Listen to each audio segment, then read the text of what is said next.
Episode 43.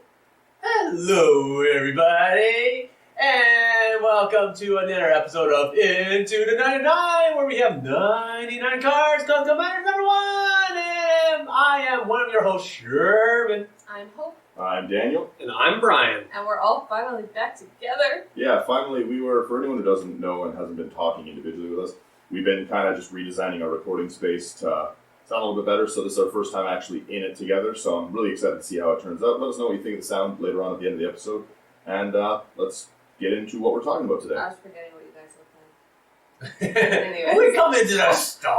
What's up? What's going on today, Sherman? Today we are asking, or we're answering, not asking, well, we will be asking, but we are answering questions because we asked, or we posted saying like, hey, what kind of questions do you want us to try to answer and get our opinions on? And a few people replied to us and gave us some questions, so we're going to go through them. Well, and throughout the year as well, like we just, through the Instagram, through the Facebook, we get a bunch of questions here and there. We talk to people pretty frequently. For anyone who isn't in the Discord, we are in a very active Discord. Mm-hmm. So we just see lots of questions come through from multiple people. So this is kind of like a compilation of all of that. Yeah, it's a compilation Into of the like 99 fact. Thank you. But yeah, we get like Sherman's on Reddit, so he sees a lot of these frequently asked questions that are on the Reddit pages.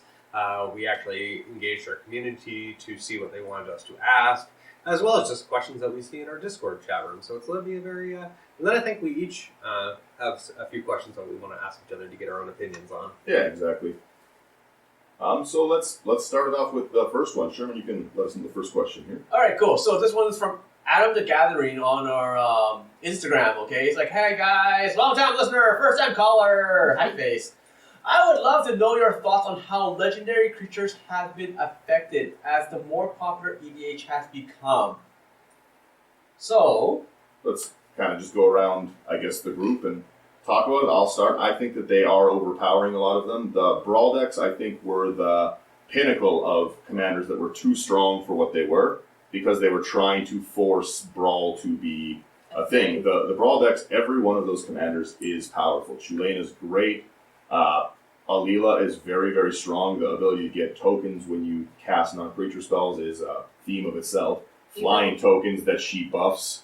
Even looking at what would be objectively the weaker of them, like Sir Gwen is still a very good commander. Yeah, Sir Gwen, the Pure Steel Paladin. I've gotten smacked by her. Yeah. So many times. Well, and she, I think you are right that she is the weakest of them. Corvold became an instant competitive one. He replaced Prosh for the ability to actually draw cards when you sacrifice things in general. Yeah. And he's just an annoying commander. He comes in big all the time. He is one of the Junt Kings, I would say.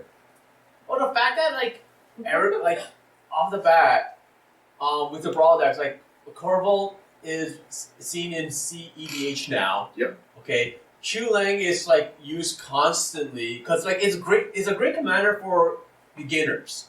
Okay, because you get to learn how to do the triggers. It's really, really simple. You're ramping. Well, beginners to advanced. There's so many good loops you can do. He is a great control, but like we said in the episode, he does what you were just mentioning. He introduces you to a lot of triggers, to the stack and to timing. The difference between a cast trigger and an enters. Oh yeah, I get so confused with all of my triggers playing my Chulane deck. I just sit there, I'm like yesterday I played it, I won with an infinite combo, but I had to be told that I was able to go infinite because I was looking at it going, what? Yeah.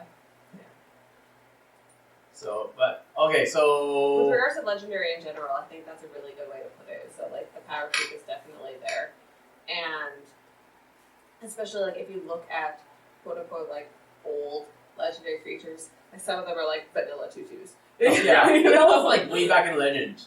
But I think they Kamigawa.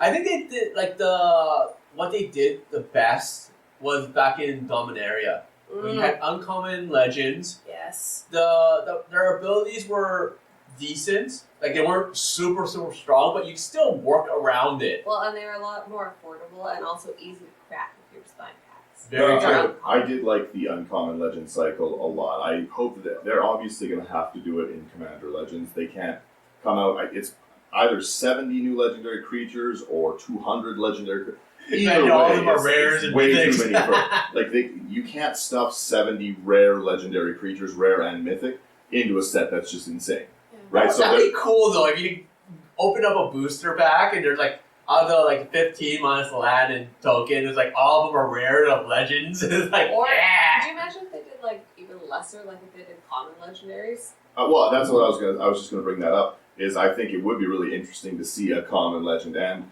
there is a following in the pauper community that it would be really, really well received by They them, I would believe. freak out. Yeah. I think like even with M21 with legendaries, so Vito and the Yeah. Dragon having powerful enchantment cards Oh, Varduk, yeah, is such Yeah. a good card. like that. And the Ooh. what was it? The Red Dragon that has the The treasure token one? yeah no, I think it's the one that deals damage. Oh, the Fair. Warstorm Surge Dragon. I don't think he's legendary, but he's still He's still strong. he's still Yeah, I nonsense. can't remember if he's actually legendary or not. But yeah, like looking at Vito, like every time you gain life, every opponent loses that much life. That's that. Well, yeah, he's an Exquisite. instant. He's an Oh, instant yeah. slot into Aloro or into basically any Orzhov life gain based deck. Or if you just wanted to go mono black and go hard. Yeah, Yeah. or he like slots really easily into Edgar Markov. He has the mana sink where he can be made to give everything lifelink. Like he's good in creature based decks. He's just a great card, right? And you didn't have vampires like that. It sounds like an old man. You didn't have that back in my day. Back in my day, my vampires had to walk uphill both ways, right? They didn't fly. Yeah, He didn't so know how to fly it. it's definitely kind of an issue with a little bit of the power creep from them, because that at a certain point you have to replace other commanders. I just one of the articles I wrote about it was that it was just time to accept that there was better commanders than Prosh. Prosh is just no longer the food chain commander, and I held out through Tazri, I held out through First Sliver, I even held out through Corbold, but then Khazra and Ukima come out, and they're just infinitely better options. So they are putting, I think they're looking at the themes that people like, and they're realizing like, okay, well, Muldroth is extremely popular, what else can we do from the graveyard? Yeah. Right? They're listening to the player base, I think. Graveyard has gotten so much love lately. Oh, yeah. yeah. Even Tell me about it. I was looking through one of the people in our Discord posted their Muldrotha list, and I was looking, and even the Gravebreaker Lamia, I forgot about that card that was Theros. The fact that your spells from the graveyard are one less, like so powerful. Mm-hmm. I forgot about that too. That's Yeah. excellent. So many cards. You're gonna forget so many. There's too many, and the last couple sets because they've almost been like rapid fire because of things being delayed or whatever. It's hard to take in all of those cards. Like it's just too much. You mean Yeah. our 2-week M21 break before Jumpstart? Yeah. Oh, or I can't wait for Jumpstart. 2-week Ikoria break before M21. Yeah, well, exactly. It was too much for me. My wallet can't take it. My wallet and my heart and my building stupid binder pages. Tiny Bones. Tiny vault. There's Oh. well, and that's even another one. Like they've made Assault Commander viable. Yeah. I think we should stop there because we Yeah. do have Yeah. Hayden's question or Gathering Magic 97. When will you be posting an episode or of the deck tech of the almighty Tiny Bones? So All hail our Lord and Savior Tiny Bones. So first off, that is going to be a small bonus episode coming out, likely this week. Sorry for the delay on it. Like I said, we were under construction, guys. But the fact that Tiny Bones is just such a silly commander, it really does show that they are putting a little more into the legendary slot than before. And I would like to see more legendary enchantments. I really like the idea of legendary, like can be your commander enchantments, things like that. What were you going to say, Pepper? Oh, I was just gonna say, I don't want to get too into it, but like the lore, because I want you to talk about it. Oh, yeah, the the- lore that has been released for Tiny Bones. Hilarious. Is just Well, incredible. I haven't read it yet. But yeah, Oh, it's you'll you'll hear love about it. it on the episode. Yeah. You will absolutely It adore is it. so cute. I look forward to learning. I Tiny just Bones find is our it. Lord and Savior. So- I just find it Lordy? interesting. Oh, good mood. I just find it interesting that, like, in Commander, of the two things that we hate to see in general is like mass land destruction or land discard, and here comes Tiny Bones. Discard is a And- frustrating mechanic. To Yeah. deal with. And it's funny because, like as you said, Brian, like we're going on Reddit, we're answering questions and everything, and I keep on seeing posts of people saying like, "Hey, help me make a Tiny Bones commander where people would not hate me, and everyone was Not like, possible. that is not possible. I think the only saving grace is that Tiny Bones is hella cute. My spoiler for Tiny Bones is just like, accept your table's not going to be happy, and just be like, look how small it is. Yeah. Yeah. Look at how small and cute. It's a she. A annoying package in a cute frame. I love her. We'll get on to the next one here. What's our next Yeah, one? I can talk about how much I love Tiny Bones. Yeah, because for that an is hour, that so. is its own little episode. Yeah. It is. Do you have another one there, Brian? Yeah, I've got Oh, one. sorry. Oh, Go ahead. Yeah, respect. So we had a question. It was, how do you guys feel about the rising prices of magic products? And I actually personally have an opinion on this, and I don't have a problem. I understand that like if you're looking to buy a booster box, it's the same price that it always was. If you're looking to buy a pack, it's the same price that it always was. Commander decks are $50. They've always been $50 ish. Yeah, they broke Like- a little bit like last Except year, for these but- new collector packets. I Starting get at it. $400. But it's premium stuff, though. It's premium product. It's nothing that you can't already get. Like Yeah. it's not like there's cards in there that I can't get. Like it's not like I can't get Nazusa. You know, I cracked one. It's not like I can't get Nubian. I cracked one. You know, and it's not like I can't get special arts in normal sets. It's just shiny special cards. Yeah, that's Oh, very we like true. shiny. Yeah, we do like shiny. So yeah, we do like Sure. shiny, and like I mean, if you have the money to dump the money, there's definitely value there. But for me, I feel like if you want to get into Magic, you don't have to spend a ton of money. I feel like if you want to upgrade your decks, you don't have to spend a ton of money. Get an SP card. Yep. You know, get like if that's a real concern and you're just looking to play, then get a card that's a little bit damaged. Get a card that might have a similar effect but is uncommon. Talk to people at your LGS to see like if there are other options that you can use that are a little bit more budget friendly. There are options. I'm not saying that some things aren't expensive. Like obviously Double Masters is expensive, but like it's a master set. Like I don't know what you expect. Yeah. And I have to say, like we've mentioned this a few times in other episodes, is the price is for the speed. Yeah. There are always slower options that have a slower go. Yeah. Or have a slower start, I should say, or the They CMCs come in tapped. 2 or 3 higher. They come in tapped, or it's a 5 instead of 3. Yeah, it's just the way it is, and like a lot of players will go online and use resources that are like, okay, we pulled from all these different deck lists and everything. Here's like the most common and all that stuff. But you have to keep in mind that there's over 20,000 cards, and of those 20,000, let's say, okay, you only see like 100. There's going to be other options, okay? Like, there's a reason why you guys see me play the weirdest cards. Yeah. It's just because they're there, and they are cheaper options. And they're potentially very viable options. Yeah. It's just a matter of like what you're looking for. And the chances are that a lot of the cards that you see regularly, a lot of the time, it's because that's what's new and fresh and whatever. Yeah, it's now. for standard and everything, stuff like Totally. that. Or there's a new set that comes out, so everybody's playing the cool new card for the cool new set. Yeah, That everyone doesn't- wants to get in on it. Well, that doesn't mean that there's not something from like a super old set that does something very similar that you can get for a quarter. Yeah. And that's the thing. It's just like most of the stuff that are coming out, okay, is once again it's a premium product. Like the Secret Lairs fetch lands. Mm. I am not buying it. I want them. Don't get me wrong. I want them. The box is fantastic. The cases are nice and everything. But for 5 fetch lands, for how much was the price going? 400. Yeah. Yeah, Canadian No. 425. Well, let's even look at the fact that the Secret Lair has a birds option. You don't need the Secret Lair Birds of Paradise to play. It doesn't give you any advantage. This Secret Lair Birds doesn't tap for 2 mana of any color. Yeah. It taps for the same. It does the same. It costs the same. The only difference is the artwork on it. Yeah. And granted, I love the new artwork. Okay, Yes. I love the I shiny. personally do too, yeah. Yeah. But at the same time, it's something that I personally cannot afford. I know you can, Daniel. Yeah, we've got it coming. Although everything seems to be delayed. There's no winning with this. No. But that's the thing is like even because I was laid off for a while because so was everyone. So like we had to take a break because You. some You had to take a well, break. sometimes it's just not in the cards. Yep. Haha. I see what you did there. I hate myself. So. This question, the way that the answers have been is also, it leads into one of the questions that I get all the time, which is how do you see deck variants from the EDH rec list? Basically, a lot of people right now are only building whatever EDH rec says, and if they want a Tuvasa enchantment themed deck, they go to EDH rec, they click Tuvasa, and they click enchantments. That's the deck they build. It's off that list.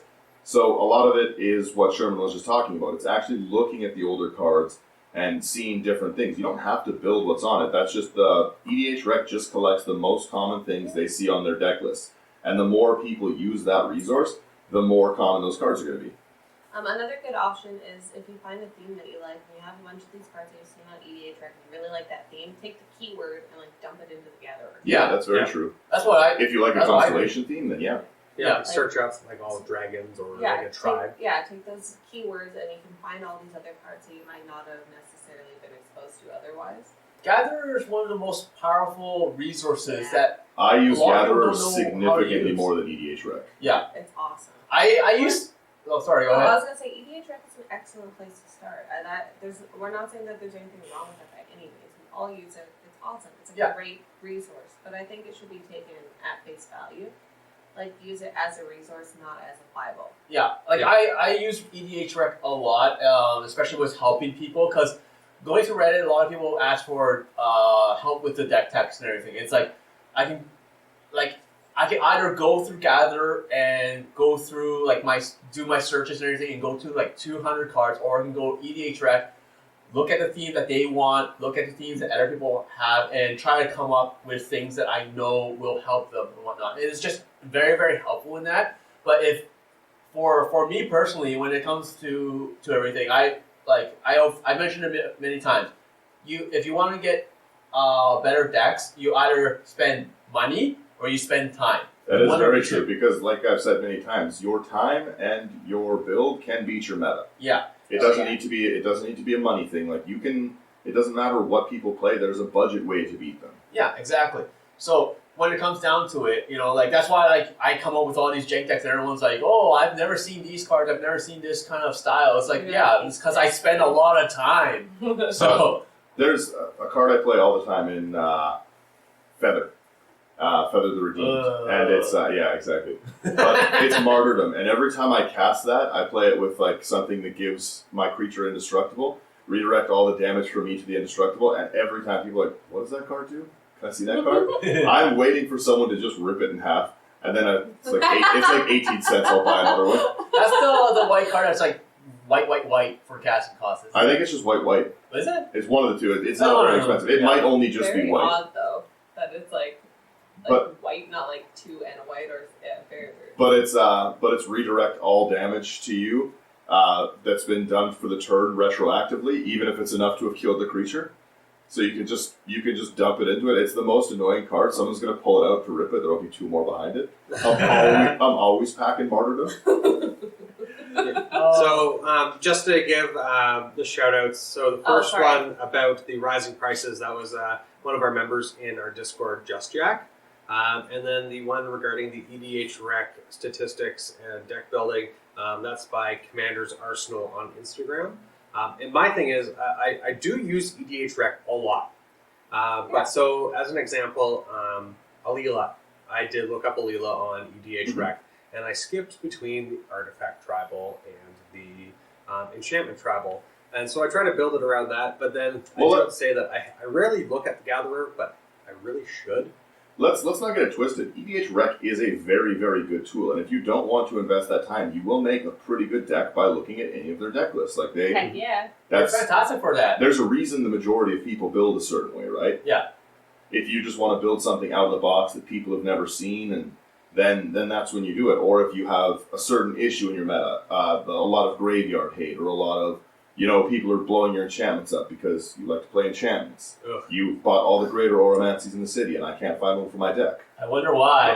Brian. Also the Smothering Ties. Yeah, also the Smothering Ties. I do have the Eternal Witnesses. surplus. Brian. I don't have Eternal Witnesses. No, Seedborn Muse. Oh, Seedborn Muses. Yeah. Right, all right, I got all those. I only have one. That's all because of you. You're welcome. They're I gave it to you, or I actually allowed you to buy it? I was actually allowed to buy it. Oh, you're given the privilege of buying it. Yeah. Thank goodness. Another one that I see all the time is asking what my favorite current commander is. And that, for me, for anyone who knows, I have a crack-like addiction to building decks. So that's a really, really hard one for me. So I'm going to get everyone to go around. We're just going to do our current favorite build. I will start it off with Sherman. I'm just thinking of you, Daniel. It's like, let's see. I have 166 decks. Which one do I like the most? You just go eeny, meeny, miny, mo. I just pick an archive up all the time now. Mine, hands down, regardless, always my original deck is Locust God.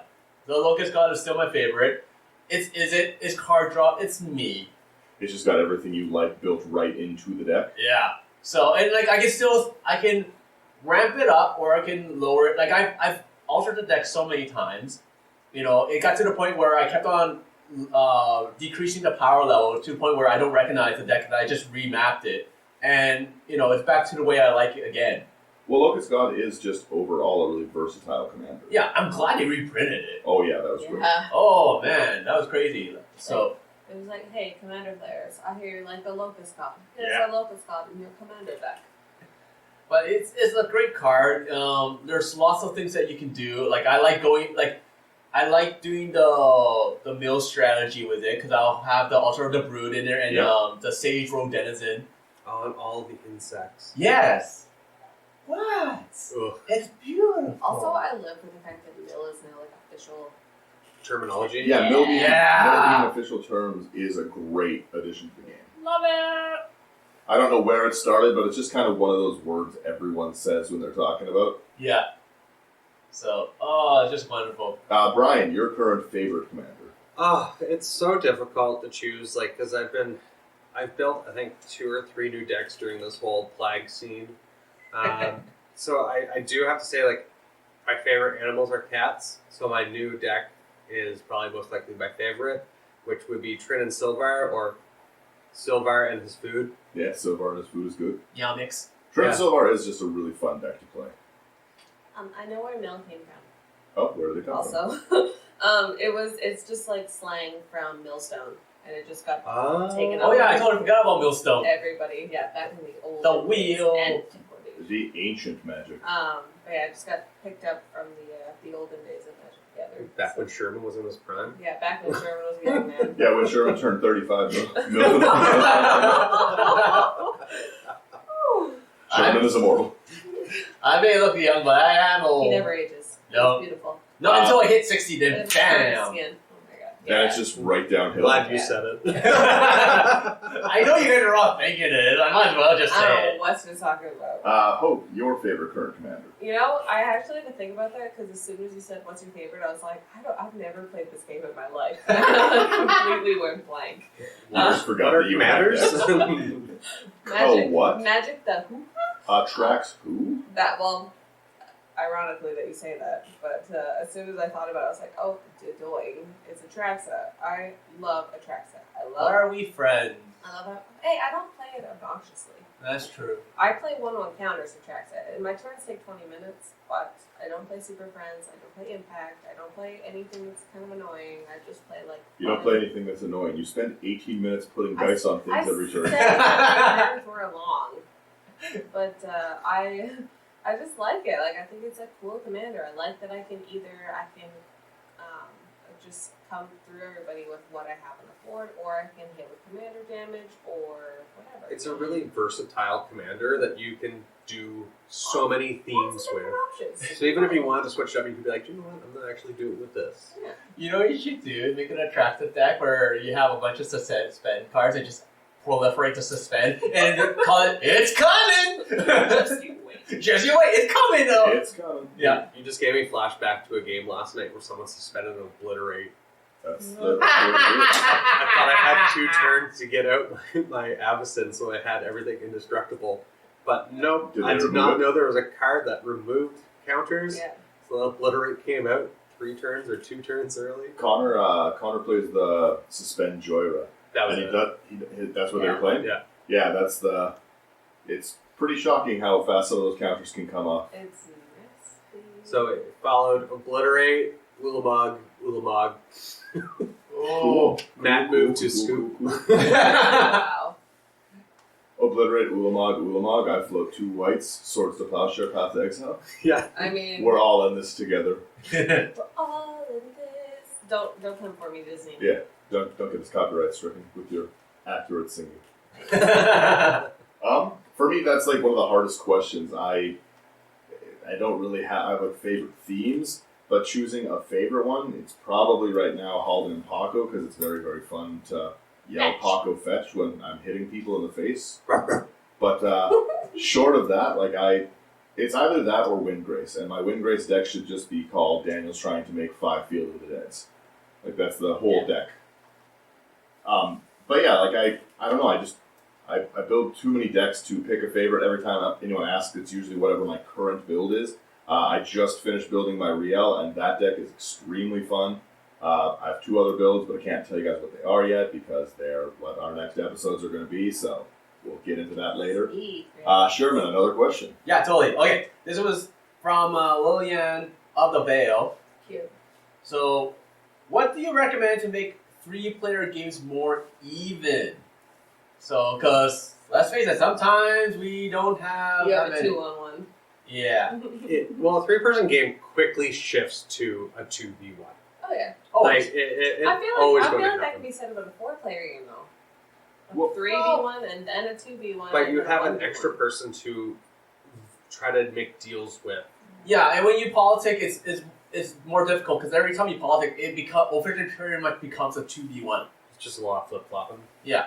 I don't know. I play 3-player games all the time, and me and my brothers don't really make deals with each other. Yeah, We just but- try- Yeah, but you guys are a You special guys are- case. Because you're Yeah. playing Yeah, Magic we're- with 3 dictators. we are special for sure. You're definitely a little bit more competitive as well. Yeah, Well, so I don't really have a good answer for that because I'm used to playing every game 3 versus 4. Like generally, I'm the table's target because everyone knows that even my not good decks, if you leave me unchecked, suddenly there's 75 zombies on the field and I'm casting Warp World. I'm Yeah. pretty sure the reason you're targeted or the 3v1 is because you're. Are you sure you want to do that? Yeah, throughout the whole table, throughout every game. yeah. Why is everyone swinging at me? As soon as you threaten me, I'm If like, you naturalize that, I will kill you. even if you have nothing. Not on in the game. Even if you have nothing on the field, like you have like 2 lands, and you miss 3 land drops, and you have nothing happening, you know, I'm just like, if you threaten me, I'm like, I'm gonna kill him. Like, Even if you die. somebody else could be a problem for me, but if Daniel's being annoying, you. I think maybe Plains Chase could add a little bit. I was Plains trying- Chase definitely would. I was going to say Plains Chase. Plains Chase is like a Yeah. chaotic 4th player. Or Yeah. if it's gonna end up being 2v1, play arch enemy. That's true. Yeah. Because you're doing it anyways. Well, Get the advantage. The way I do it is because when you play with normally, especially in this kind of situation right now, you know, like it's hard to get people over and everything. So like 3 people matches happen quite often. What I like to do is we'll play our regular deck, and then after that we'll switch it around. Play Okay. other people's, yes. Play other people's, right? That's an interesting way to do I it. love playing other people's Yeah. decks because then you're not like looking for a particular combo or whatever. You're just kinda Especially learning. because like when I play somebody else's deck, I don't look to see what's in it. I just play it. Yeah, and like you It's normally exciting. when it comes to this stuff, it's like if you're going to local LGS, you might not do this because you're lending out your deck to someone else and you don't know. But normally when you're playing 3 players, it's you know the person fairly well, Yeah. okay? Because you're normally at a person's house, or whatever, or at least that's my experience. Same. Yeah, So generally. yeah, so we know each other's decks so well. It's just like here, use mine, I'll take yours, and you take whatever, right? It's fun to see how somebody else might pilot something like that because it's very different. And Yeah. we talked about that in our CEDH episode a little while back when we were talking about CEDH, mind you. And it was like, just because something is quote unquote powerful doesn't mean that the person piloting it is going to know like Or exactly understand it, yeah. what Yeah. how to combo. Well, and you mentioned that you played one of Daniel's decks Yeah. one time, and you got a combo off that he was never able to do, or something along those lines. So Oh, lots of times. Hope, even in my group hug deck that I Yes, never, that's that it. I had never Yeah. won games with. It's one of my favorites. Hope was able to Genesis wave 6 deep so that she could Temple Bell herself to get Approach of the Second Sun back and cast it again.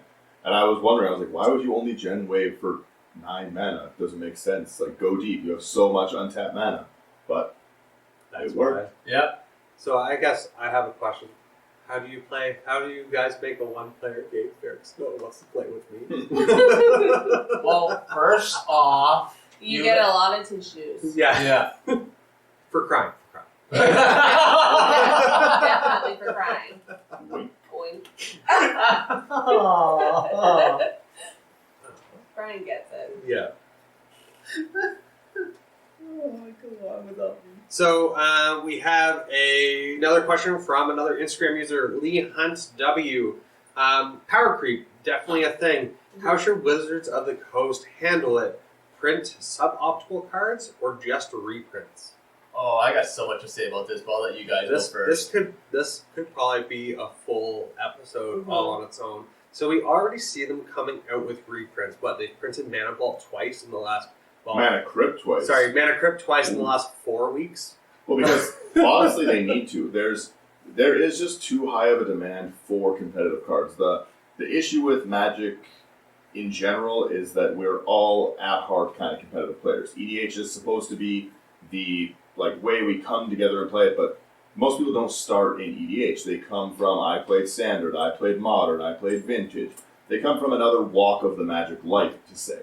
We are all human beings. But that's what I mean. So people, the more they see it, let's be honest, CEDH gameplay is exciting. You see it online, you're like, oh man, this opening turn Soul Ring into Mana Crypt, into their 4-mana commander. You're like, what? Yeah. It looks crazy. And you see people just go off with these huge, immaculate plays that storm off, they cast, and you're like, I want to do that a little bit, right? But traditionally speaking, you haven't been able to do that. You haven't, unless you already owned the cards. Building into a CDH deck was a lot of the time very, very expensive. You either had to have a suboptimal land base and weaker mana rocks. You had to run an Arcane Signet instead of your Mox, whatever one it is, any of the Moxes, to be honest. Anything that you can run. Mana Crypt isn't an affordable option. Most people can't just go drop $200 on one card for a deck that they might play once a week. Right? Looking at you, Brian. But when they start to come down a little bit, the Crypt has started to come down, and it's finally... would you have bought it if it was an over $200 card it used to be? Exactly, right? But it's starting to come down. You're starting to be like, okay, well, maybe this is it. And as we've talked about, you are just getting into the CEDH stuff, right? You probably don't want to just go, and you went monocolor. Monocolor is the way to go because you don't have to eat those dual land costs and the shock land costs. Me over here with 5-color CEDH decks. Yeah, he's a piece of garbage. Don't like that one bit. I think one person yesterday had a pretty good idea because they were mentioning how cards should not be to $200 to say thousands of dollars a card. So in order to keep the people's collection and those collectors happy with the price of their cards is to say print them like the world champion ones where they have the gold backing or things along those lines that cannot be used in competitive play for people. Yeah, or I guess proxies. It all comes down to people are making proxies and alternate. Well, and that's just it. The reserve list was a mistake. I'll do an entire episode on the reserve list. Boo-hoo that your cardboard isn't going to be worth as much. Go ahead. No, sorry. No, you're just right.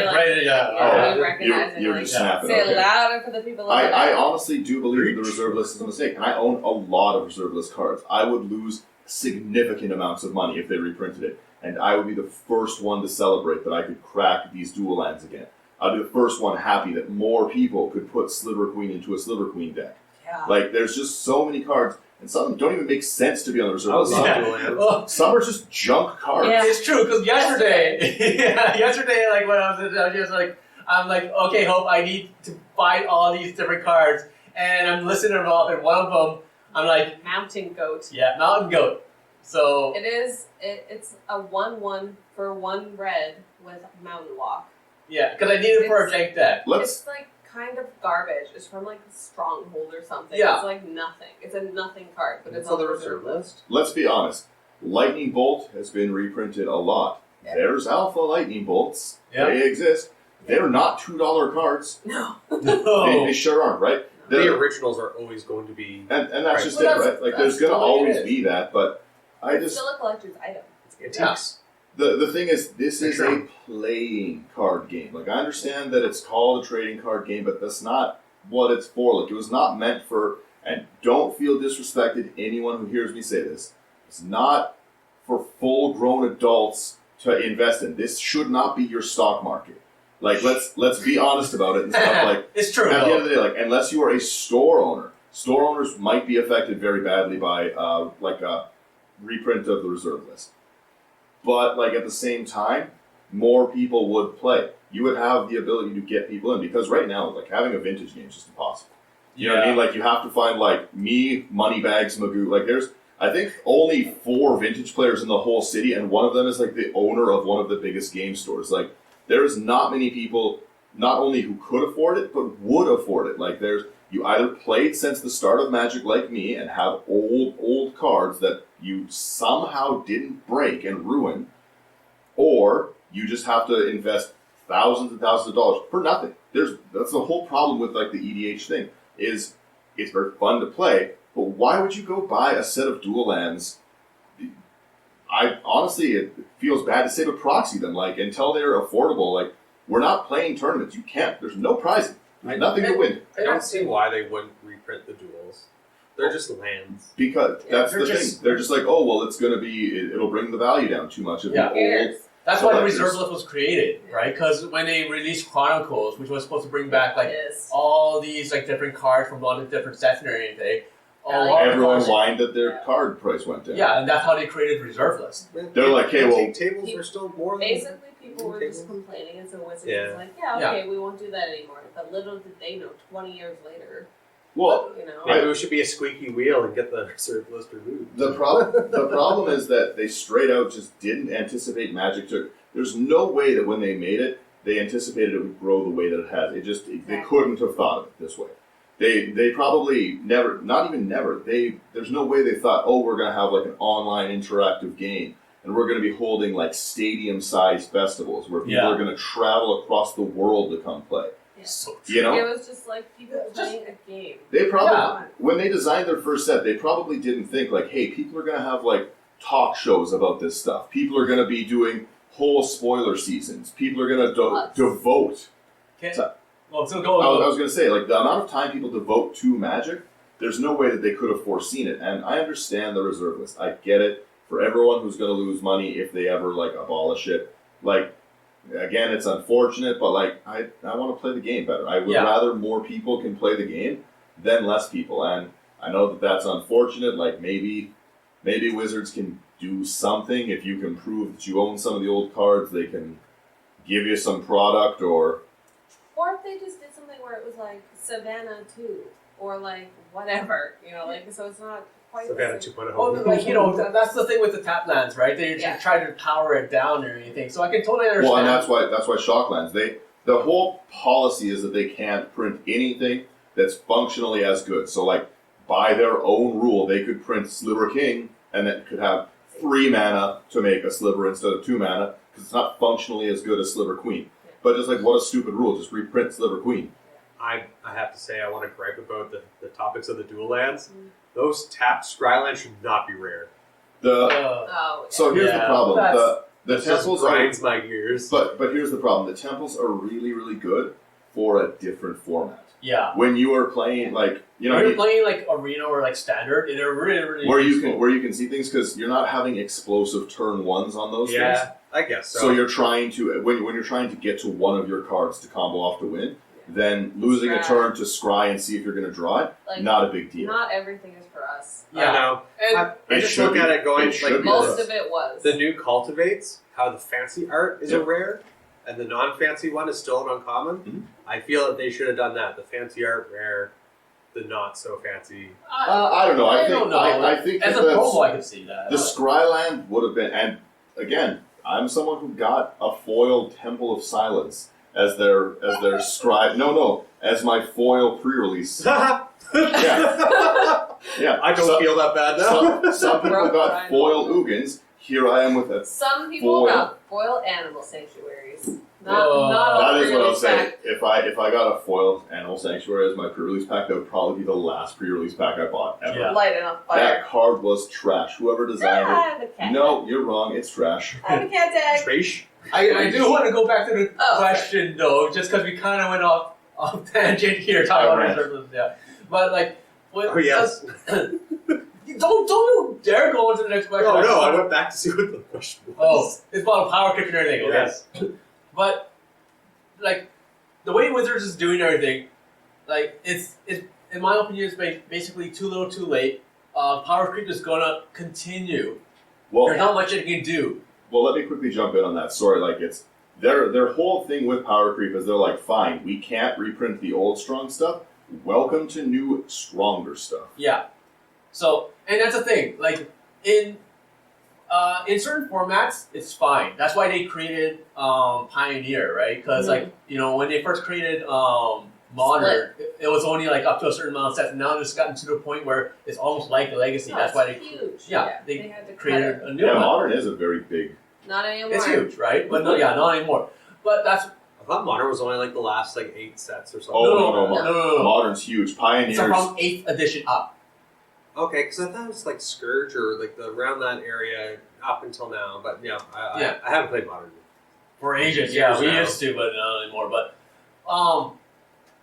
the problem that you have is that in formats like our format, okay, Commander, all right, your whatever cards they print, we have access to at all times, okay, and that's why I kind of don't mind them listening to the fans, but at the same time, I don't like it because I'm seeing this with white. I like where white is for the color pie. I like the fact that it's hard for you to get card draw and hard to ramp. But they're coming out with a lot of stuff for white to do all this stuff. That doesn't fit the color pie. Yeah. And you know what? I'm the Jenny person. I find these cards are outside of color pie constantly. And even I'm not a fan of this because the moment you start doing this, everyone expects it. So every set, you want to have at least one card that does one or the other. Yeah. And within the next couple years, all you have are the same dozen cards for white that are standardized in every single mono white deck. Well, and I don't like that. Verge Rangers is a really good example of that because Verge Rangers is just exceptionally strong. It's like an Oracle of Moldaya-esque. Like, sure, you still have the restriction of someone has to have more lands than you, but you're playing mono white, everyone has more lands than you. You have no ramp. Yeah. I absolutely love that they added that card because at least it gives everyone's not going to run it in their white decks. Everyone would run it in their white decks if it was printed. It was a commander can't card. get it. Yeah. Yeah, because I was looking at it. I played it in one of my games and it saved me. Yep. It allowed me to even just being able to look at the top card of your library, even if it didn't allow you to play lands, but just okay. My solution to handling power creep is simple. Let's bump commander life up to 100. We draw 14 cards. And let's just see where it goes. That's not. 200 card decks. You heard it here first. This is casual Magic. I can play 2 decks. Yeah. But that's the Battle thing. of Wits. Price spike. Price spike incoming. No. Well, like I said, with power creep, it's basically too late. They've already started down that road. It's gonna get worse, in my opinion. Okay. I played many card games, during my break from Magic. When I first started playing Magic, I stopped after a certain amount of time. Then I played a lot of collectible card games. I played Battletech, I played Middle Earth, the original Middle Earth, and then I played Lord of the Rings. I played Overpowered, both DC and Marvel. Yes, I played Legend of Five Rings. I played a lot. Sherman, you forgot to mention that Chiseled Stones you used to play with first. Yes, I know. But We used to carve rocks. yeah, I the original Star Wars. Skippity-doo. Yeah, but every single one had the same problem when it came down to power creep. Yeah. The moment you start, everyone expects that you keep going, and that destroys. There's too much momentum behind it. Yeah, and that basically destroys the game. Well, essentially, they set a really aggressive precedent. Yeah. And I think that we really saw that in the last couple of years. The commander set's gonna be scary. Yeah. Commander Legends, yeah. I don't. You know, it would be funny if they just underwhelmed us all. It was all just vanilla, not good commanders. They're just I would buy 2. That would be hilarious. I would respect that so hard. Yeah, But you'd be what did I spend my money on? But No, even with the Commander Legends coming out, I expect them to come out with a bunch of uncommons, hopefully commons as well, with very I very love low, Uncommon Legends. low power levels. Some of them had really good abilities. Yeah, and Like the green-blue one that came out in Theros. As much as my answer was a joke, though, maybe it is time to do that. And when you have so many things that are rushing to do 21 commander damage or 40 damage or middle library, maybe it's time to just look at, like, do we need to up these numbers? Because we're just playing a game. If it's 40 life, 60 life, it doesn't really matter at the end of the day. But if people are feeling like they're not able to actually play the game enjoyably anymore, they're going to stop. And power creep is not going to go away at any point. People are just going to keep, they're not going to stop printing it because they know people buy it. For anyone who doesn't know, one of my friends kind of filled me in on this. They played competitive Yu-Gi-Oh! And again, it's still Wizards who does Yu-Gi-Oh! What they do in that set is, is they will print very strong cards. And essentially, there's no way to play without these strong cards because they are so strong, and then they'll ban them. So you have to buy the cards to be competitive, but then they just ban them because then they're like, oh, well, it's no longer problematic, we ban them. But then they'll unban them sets later so that you have to go back out and rebuy them, and it's I can see them kind of going that way with it because they are printing cards that are just getting flat out banned. I hope they don't. But like, even with the power creep, in the end, okay, Does it even matter? technically yes, because no, hear me out, because I've mentioned this a few times in Reddit, and I got some flack for it, but I stay true to this. Okay, you don't have to be the jerk. Okay, you don't have to join the arms race. You could be there playing casually. Like if we as a group, we have very strong decks. Okay, we still have the store owner be like, hey, this person's new. They've never played it on stuff, and we'll still sit with like an 8-power deck and be like and play it like a 4.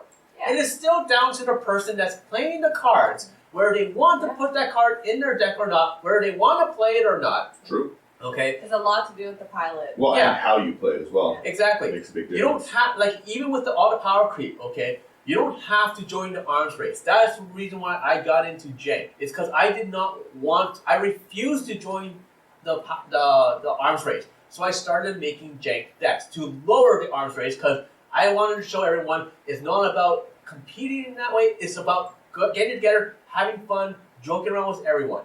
Okay? And that's why I started that. Well, I think for me, that's one of the reasons that I have such an affinity for chaos decks, is because it's kind of the same vibe. Like, it's just silly and fun and whatever, you know. It's why I like Atlas, it's why I like Braids, it's why, you know. Like, Mind mowing, Snecky all chaos, just everyone gets hurt. I hate everyone equal. You lose 20 life, and Everything you is lose on 20 life. fire. Everyone loses 20 life. Look under the chair.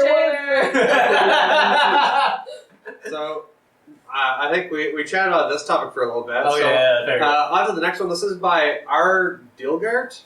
Sure. How to make affordable competitive decks for beginners. Listen to our Halden and Paco episode. Yeah. Yeah, That is a good very spot for affordable. it. Halden and Paco Golos. are a good competitive one. Yeah, Golos is pretty good. He can fix your land base really easy. Which we also have an episode about. Yeah. Check it. There's a lot. Mono blue is actually pretty affordable if Yeah. you don't go into the free counter spells. You can have, I talk to people all the time and say use Kefnet the Mindful because he's indestructible, he's very hard to remove, and he has a mana sink for if you don't dump your mana, you're not just saving it up for those counter spells. And you can pretty easily go into a Leveler, Thassa's Oracle combo with that kind of stuff. So, yeah, there's many, many things. It all really depends, A, what playstyle do you like, and what kind of competitive decks are you coming against? Because you just have to beat your meta. Yep. That's all there is to it. Like, if Flash Hulk is the meta of the day, build Gavak Teague with Torpor Orb or whatever, right? Like that's what I did, and it was hilarious. No one with Flash Hulk was able to do that because I just made a deck that shut down graveyard plays, shut down going through your deck plays, and shut down ETBs. It was annoying. And no one can use Flash anymore anyway. Or so. abilities. Another thing to note that I would like to say is that, not to just like self-promote, but if it's a question that you really want to get into, because there's a lot to talk about, like Daniel said, it really depends on your playstyle and your budget and what kind of colors you're into. So I would really recommend joining our Discord and like reaching out to some of the deck builders there. We do have, like we said, a really, really active community and a lot of people that are into CDH, including Daniel, of course. So Yeah, I that's- will. If you have a webcam or a way to play, I'll test your CDH decks with you. I have a box of them. He'll be really happy to help you with that. So that's just something that I want to throw out there. He That's a loves really the good dark option. magic. I do Yeah. love the dark magics. So Well, and yeah, like I am willing to help people work on their lists and see kind of what's not suboptimal, or maybe help focus a little bit more, because I do know that that's my wheelhouse. Sherman knows the jank cards. I know what's competitive, and I know what beats a lot of the current competitive meta. Like people who are playing Thassa's Oracle and stuff, I'll give you suggestions to beat that outright. That won't cost you an arm and a leg. I'd say also aggro decks. Like so, a lot of these CDH decks need to set up. Yeah. mono red. Yeah. Yeah. So if you want to make like an aggro, say like Callian, drop her at 4, and you're swinging in with big creatures, or again like mono red goblins. Purpose, bronze blooded. Honestly, Tana the Bloodsower and Sidar are a really, really good option. You have a lot of good ramp. You don't have the blue protection, but you have the option to basically kill anyone at the table in the first 2 or 3 turns with commander damage with how strong that is, especially if you have any of the faster ramp. The more you can put into your ramp package, the stronger that deck's going to be. But like, don't get it wrong. Go sit like a truck. Like I hit Brian in a game with Tana for like 500. Yeah, I was not impressed. Yeah. I will block with this 4/4. Are you sure you want to do that? Yeah, I was like, are those your blockers? Yeah. Okay. It's now 500. Yeah, sorry. So there's no way to do it. That's why you need Bandy. No, he needed to kill me. But there's just certain ways to build, right? It doesn't have to be expensive. Just know that mono green isn't going to stop your opponents in CDH. It's just not going to happen. Mono green runs out of steam too quickly. The best thing to do is to honestly find something realistically in the Temur colors. Temur just got so much support. You've got red to shut things down. You have blue for some control. Paladin and Paco fit in those colors because they are just such significantly good cards for what they do. But any Temur commander is going to give you what you need there. Well, and Paco's taking their cards from them. You're preventing them from possibly using their win con. Yeah, it's true. I would say if you can get a hold of Paladin and Paco, that is probably one of the best budget commander sets for CDH. Now, I want to add to everything you're saying here, Daniel, to make a budget deck. On Reddit, I've tried going to the CEDH posts, and in all honesty, I can't comment on them just because I'm still trying to learn all the different deck types and everything. But one of the things that I see a lot on there is people asking, is it okay to use proxies? And every single time I've read that question, like the reply for the question, every single one of the CEDH players said yes. And their explanation is that CEDH is not for everyone. We don't want you to invest like $5,000 into a deck that you won't use. And plus, along with that, it's you're playing a game where we play a lot of altars. Yep. Okay? And most of those altars or special or things like that are going to be proxies. And we're not a sanctioned competitive format. So Well, that's what I was going to say. Until there is prizing in CEDH tournaments, then official cards kind of go out the window because you're just trying to play Magic, right? There's not... Now, don't get it twisted. If you are coming out to a tournament-based event, do not bring proxies and stuff like that. Agreed, Like, don't bring them out to like a Wizards thing where there's prizing on the line, because that is wrong. Other people are doing it. Build with what you have there, but if you're just especially getting into it, do not drop $5,000 on a deck just to see if you like it. yeah. That is a horrible idea.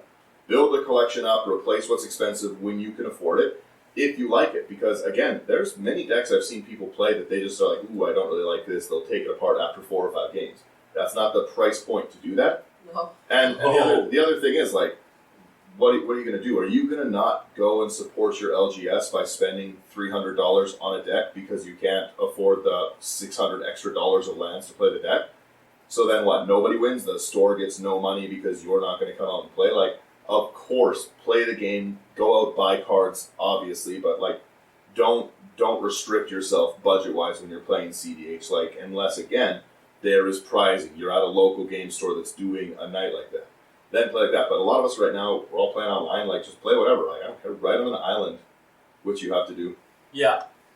Yeah, there's someone yesterday actually we were playing, and they're testing out a new deck. So they're like, I originally had 75 proxies, but now I'm down to 40 something. I was like, I'm fine. Like Daniel has always said, is he wants to play against your idea or your deck list, not your wallet. Yeah. And I have to say, I really like hearing that is like for our community, it's great. And that's how in all honesty, if you want to play against someone's wallet, I don't think this is the game for you. Yeah, I don't think you should be able to buy that advantage and stuff. Again, if you're in a tournament and there's prizing and stuff, yes, then of course invest in it, right? Like invest in the cards. If you think that you can win this, go buy the cards and stuff. But this is not a tournament format. There's no like. Pardon my phrasing, but having the biggest dick at the table doesn't matter in EDH. Like you're playing with your friends, right? It doesn't matter if you win every game. There's an article going up Monday morning, and in it says if you're winning all your games, you're not growing as a player. You're not getting any better. You're staying stagnant. You're not coming from behind. You're not really having fun. You're just beating up on the table. Well, and it should be said that Commander is the most casual of official formats. Yeah. It's just what it's supposed to be. So if you're looking at it super seriously all the time, maybe just like take a step back. Yeah. I'm like, It should be for going out and having fun with friends. Actually, that's actually a good point. That leads into another question that I see a lot. Is that what do you guys do when you have a group or an individual always being like salty or annoyed at certain cards that you play? Personally, yeah, I do it more. Same. I should have known I you guys do would it say more that. until people like grow up and stop doing it because again, like it's a game. It's a game, and you shouldn't. Don't take yourself so seriously. Yeah, there's one exception to this. If you're bringing out EDH like a CEDH level deck against your casual friends, that annoys them.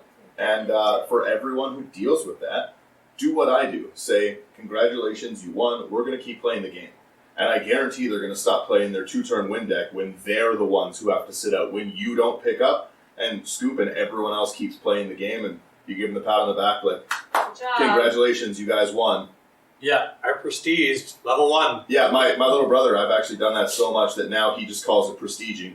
And after he wins with an infinite combo, he shuffles up, waits till his turn comes back, and starts again. It's very funny. Which is like, again, it's a casual format, so I don't care if he wants to quote-unquote prestige. I think that's hilarious. Yeah, we still go after him, we still contribute to everybody still gets to play. Yeah. Exactly. He's still contributing to the game, and like, it's just chill times. I'm just going to start bringing like a salt shaker. Yeah. That'd be so funny. My brother's I would solution cry. for it was he made, I can't even remember who his commander was. It was something mono blue, but he just put only counter spells and like dosing of perfection in the deck. And that was pretty much Wow. it. And he just, if you were playing those salt things and someone was really going out of your way, I think his deck was like $200 total. And all he did, he would just grudge counter that one person. He would just, it wouldn't matter what else was going on, who killed and who did it. He just would set out to ruin that player's day to stop them from doing that stuff. I remember you made a deck Yeah, to counter one person at the LGS. Yeah, I have a few of those decks. They're very fun. I built. I like to meta wreck. Yeah. I had a Kira the Glass Spinner deck. So all my stuff, So you have to you're a target monster. it. You'll have to target my stuff twice if you really wanted to remove it, but can't target the first time if my hand's full of counters. Yeah. Yeah. And then I have the other stuff that steals stuff. And I think I was playing against a few friends of ours, and they just got tired of me stealing their stuff. Yeah. And having them get upset with me because of how my deck's playing, because they didn't get to play their Magic. I was playing their Magic. Yeah. I got kind of upset with my deck. I did not enjoy playing it because it just kept salting everyone. So I ended up removing And it. it brings like a bad vibe. It's a Yeah. fine line. Like you should try to make your deck fun for other people to play against, in my opinion. But like, there's fun ways to play stacks. We have a stacks player that we play with, and I enjoy, and I enjoy playing with him. I think his decks are really good, and he is just flat out unrepentant in how he does it. He's like, yeah, man, that's crazy, but anyways. Yeah, he blows up all the lands with Smothering Ties out, and he's just like, yeah, like I don't even know why someone would do that. So anyways, do you pay that too, or? Oh wait, you don't have land. Okay, cool. But he's really funny about it, and also like like Daniel said, he's unrepentant, and I respect that. But he plays. He's still There's fun. nothing quite like when a player's just like, oh, I'm gonna roll to see who gets the thing that's Cowards. Target me. Own it, and he always owns it. All right, if it's 1 to 6, it's Daniel. That's a 6-sided dice. Yep. But no, I love that he does that. I think it's awesome. And even like he has a stack deck that like what was the new one? I can't remember. Was it Urte the Urte? Corrupted. Yeah. And like What does that do? but it was Sorry. funny. You can There's, sack a creature or enchantment to counter target spell. So Oh, so like there's no like Winter Orb in it. There's no like. But it's very solid. He's got a lot of stacksy protect himself enchantments. He was calling it his not stack, and I'm like, love that. It's really cool. I don't even know what to say. Like there's ways. I also have an even Urte in- deck. It is very even- fun. But I like miss even playing in against quote Dean. unquote like annoying play styles, like there's still room for fun. And Yeah. like Stacks is annoying, but he made it fun. Oh, what was it? Your brother's new blue deck. This is mine. clones. I play your deck. Yeah, my brother has a Sakashima Sakashima, yeah. deck, and all he does is he clones things, and it's so funny to see people get salty because all he's doing is playing what they're playing, Yeah. but like they're getting angry because he's doing it because it's just Sakashima encounters. So they'll be like, "I'll cast Ulamog," and then he'll be like, I too will cast. I'll clone Ulamog and I'll bounce your Ulamog," and that it's so funny. I genuinely enjoy that one. Especially because whenever they get mad, he's like, "It's your card." They're like, "I'll cast my Ulamog, our Ulamog." Yeah. We're a team. I'll take a second copy of that with this card. Oh, it ignores the legendary, It's so I his have two. communism deck. So Sakashima, the fun thing about that, real fun, is it clones the card but not the name. So you can have 2 Ulamogs on the field. Yeah. It's pretty annoying. Yep, sure is. Pretty cool. But yeah, we do have some other questions, but we're gonna save those for another time. We're kind of coming to the end of our time here. Already? Yeah. Oh, man. It went by faster than normal because again, we're back in the same room. We have lots of Exciting. opinions. Yeah, we do have lots of opinions. Make sure that you guys are checking out. We have weekly articles that are coming out. We have lots of great writers. Mhm. Go on, support them. Tell them what you think.